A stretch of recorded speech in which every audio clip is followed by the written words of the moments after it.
Chapter 2. You've hardly said a word since Prince Brown Eyes left. I look over at Acorn, the hedgehog who has adopted me as his family since I rescued him from a hawk 3 years ago. He sits on a bundle of green fabric he has wedged between bottles of dried ingredients I've accumulated from plant roots, petals, and stems. The wing of a moth hangs out of his mouth as he finishes consuming it. After hanging my flyers, I retreated to my wagon I've converted into a mobile shop. I've set up my wagon on the edge of the market square, beside one of the few grass patches where my trusty donkey can nibble while I work. How did you know I saw him? You weren't with me. He tilts his head. You smell like him, and now you're sad, and you're only this kind of sad when you see him. I'm distracted by everything I have to prepare for today, and then the rally. I reach up above the counter to a shelf I've added to my wagon. You only get quiet when you're thinking. Or sad. Acorn's little nails clatter across the countertop to reach me. There's just a lot to do. I crouch to get everything off of the shelves to set out on display so when the time comes, I can pull up the fabric on the side of the wagon and sell right out of here instead of setting up tables. You got all of your flyers hung? Almost all of them. I would have liked to add more out on Canal Street, but there were just too many people and... I sigh. To be honest, I wasn't so excited about the rally anymore once people flooded the streets, vibrating in excitement for the royal wedding. And I couldn't get Kai's words out of my head that he couldn't do anything to change laws or help my mother until he is king. Does that mean he is marrying this princess just to become king? The first basket I set out is a basket of painted rocks. The children in town love the colorful dots I paint on whatever flat stones I can find, and they line up with handfuls of coins, in spite of their parents' fears I'm an evil bog witch. My single purple eye doesn't help with this fear. Acorn twitches his nose. Just think, in a few days you might have some people to sign your petition. Considering how much you talk about this, I'm betting you'll get, 20 signatures? Do you think that will be sufficient for the king to rewrite the law? I don't miss the sarcasm in his tone. I lean on the counter and place a fist on my hip. You're such an optimist. I'm sure the whole event is going to go well. He nods. How many soldiers do you think he'll send to stop you? I scowl down at the hedgehog. Rallies aren't illegal. People hold them all the time. I refocus my attention on my wares. Yes, well, they don't have a king who outright dislikes them either. He has a point, but it's moot. You're lucky he doesn't arrest you outright for merely selling enchanted things. I have to be careful not to outright advertise enchanted items. I frequently have young ladies ask for a necklace to help them catch the gaze of a suitor.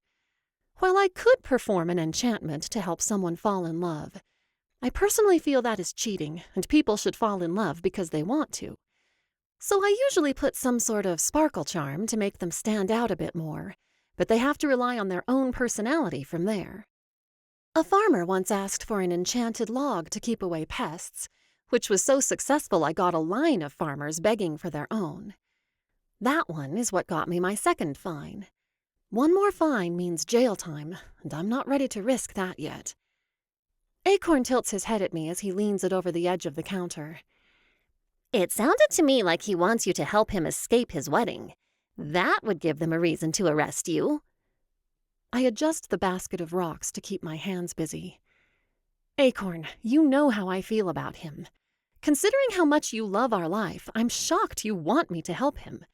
If I get arrested, what becomes of you? What's stopping you from just snatching him and marrying him instead? Acorn, enough!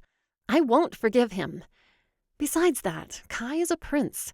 I'm a witch on the brink of getting arrested just for existing. He squeaks. That's true. I mean, he turns in a circle. You forgot to mention you're poor. Thanks for pointing that out, too, I mutter. At least I'm surviving.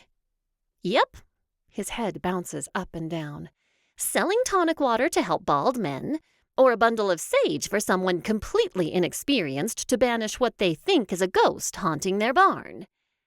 He waddles his spiky body over to a basket of polished rocks and grips the straw edge with his little fingers. And you've even resorted to selling rocks. Those aren't just rocks. Those rocks are enchanted. I point out the runes I've carved into them. They aren't pretty. Ah, of course they are, Acorn replies sarcastically, and slowly nods his head in a pathetic attempt to show honesty. Though I'm not sure he's actually trying to hide his attitude. He's never been good at that, and he's on one today. I hold up a rock with a 3-ring swirl with a line through it. This symbol means good fortune. Are you certain? He asks. Because I believe that may be the cursed symbol for drought. In a moment of doubt, I pull out my mother's grimoire from my pouch. I'm never without it.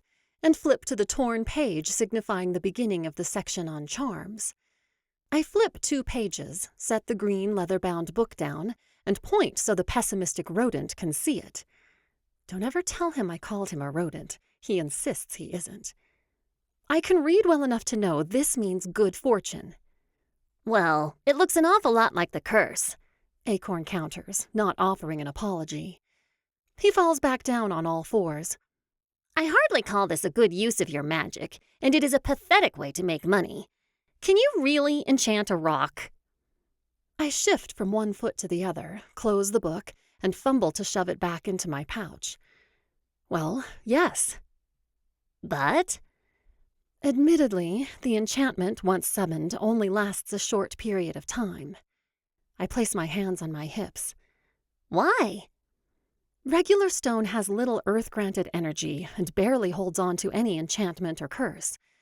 I should use crystals or other energy-driven materials, but I haven't had the time to find them. Today is the prince's wedding, and the crowds will be out in full. I lean one hand on the counter. People who buy don't need to know they won't last. You? Lying?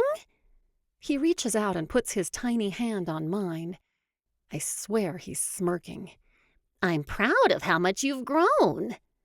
I have to live somehow. I turn away from him to assure all has been set up. It makes them keep coming back. That's good business, wouldn't you agree?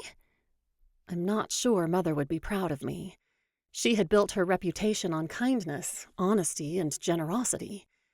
But I'm trying to survive, and right now, the lines of honesty can do with a little blurring, so I have money for what I cannot make. I think you should go to the wedding. I blink as I face him. What? No one is going to be here for hours. His nose twitches. If you don't take me, I'll go watch myself. I roll my eyes, imagining a tiny hedgehog trying to make his way to the castle. Knowing him, he would find some way to disrupt the festivities by getting under someone's feet, eating the bouquet, or some other thing to initiate the kind of adventure he constantly talks about. Fine, I mutter. I'll take you, but I don't know that I'll stay the whole time. We leave when I'm ready. Agreed, he squeaks with excitement. Picking him up, I climb out the back of the wagon. Have I mentioned how much I despise crowds? It looks like the entire kingdom of Arcaran has shown up for Prince Kai's wedding, and they crowd the streets so tightly I can barely move. I keep to the edge as much as possible until I work my way to a tree near the gates, away from a majority of the crowd pushing to look through the front gates. A cluster of boys sits in the boughs. One beams down at me. He's missing his top 2 front teeth and has just lost one of his bottom. He told me yesterday when he bought a red painted rock. Ellie, there's room for you too. Can you climb up? Another asks. Of course I can, I state. I'm a tree-climbing expert. I hesitate only because I'm wearing my new dress, the only one I own without a hole. It's a beautiful deep shade of lavender and matches my slightly pointed purple hat. I pull the back of my skirt between my legs for some level of modesty and tuck it into my belt before I grab the lowest branch with my hands, plant my foot on a ridge in the trunk, and pull myself up. I shift so I'm sitting on the thickest part of the branch nearest the trunk, careful not to tear my dress. This is definitely a much better view, I say. Yeah, we can see over the wall. He points, completely oblivious to the guard in the archer's tower to his right. I manage to make eye contact with that soldier, and he pats his crossbow. I nod at him, acknowledging the warning. I stretch up a bit higher to see over the wall a bit better. We have a clear view of the mighty castle doors, but there isn't a crowd, priest or guest anywhere to be seen outside. Only the soldiers standing all across the grounds, watching for anyone who may be a threat. I recall Kai's expression as he walked with me that very morning. I was so focused on my own anger toward him. I didn't pay much attention to his tight smile and darting eyes. He had been afraid. He didn't want to get married. He had come to see me, and I had pushed him away. Rightfully so, of course, but... Now he is somewhere within the walls of the castle, holding hands with a princess he doesn't know, preparing to vow a life of allegiance to a complete stranger and her kingdom. For what? I don't know whether his loyalty to the throne is his fatal flaw or redeeming quality. The castle bells jar me from my thoughts so suddenly, I'm grateful I have a grip on the tree, or I would have fallen. We present to you Prince Kaison and his betrothed, Princess Genoa. Acorn wiggles in the pouch and his voice is muted. Are you going to let me see him?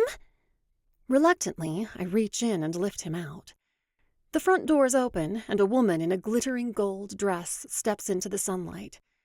The top of the gown fits every perfect curve and is lavishly adorned with gold and silver beads and pearls. It flares out just above her knee, where there is a slit to show off her pure white heels and irritatingly perfect legs. She's literally sparkling in the late morning sun. Her face? Well, even that is perfect. Her skin seems to glow, and she has a narrow chin, tiny little nose, and bright blue eyes. She's the most beautiful person I've ever seen. Her blonde hair is braided into 2 braids coming up the back of her head until they reach her ears, where the braids drape back down behind them. Her long, pointed ears. My brows pinch. A fairy? Kai is marrying a literal fairy? She wears a headpiece that dangles a ruby pendant onto her forehead. Her smile is just as radiant as everything else, and she waves perfectly manicured fingers at the screaming crowd. Her wings are a dull orange. My attention shifts to Kai, Prince Kaison, soon to be king, I suppose. I suddenly don't feel so bad for Kai anymore. He didn't tell me she was a fairy.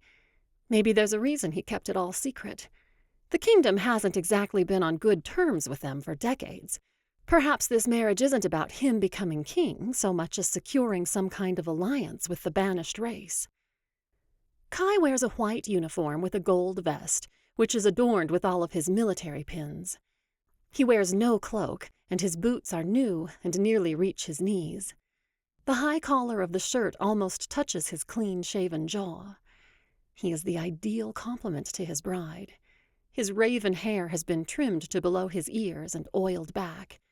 He looks like everything a prince and king should be.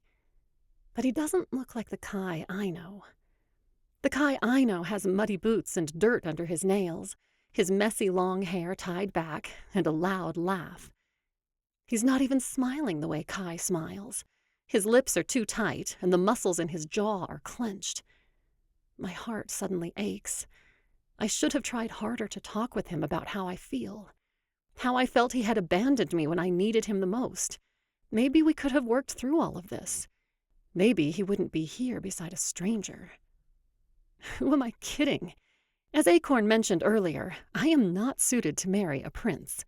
I'm the bog witch, living in a cottage stuffed with plants, selling pathetically charmed or enchanted items to have just enough money to buy bread. This princess has an entire kingdom to give Kai, armies to add to ours, and incredible beauty.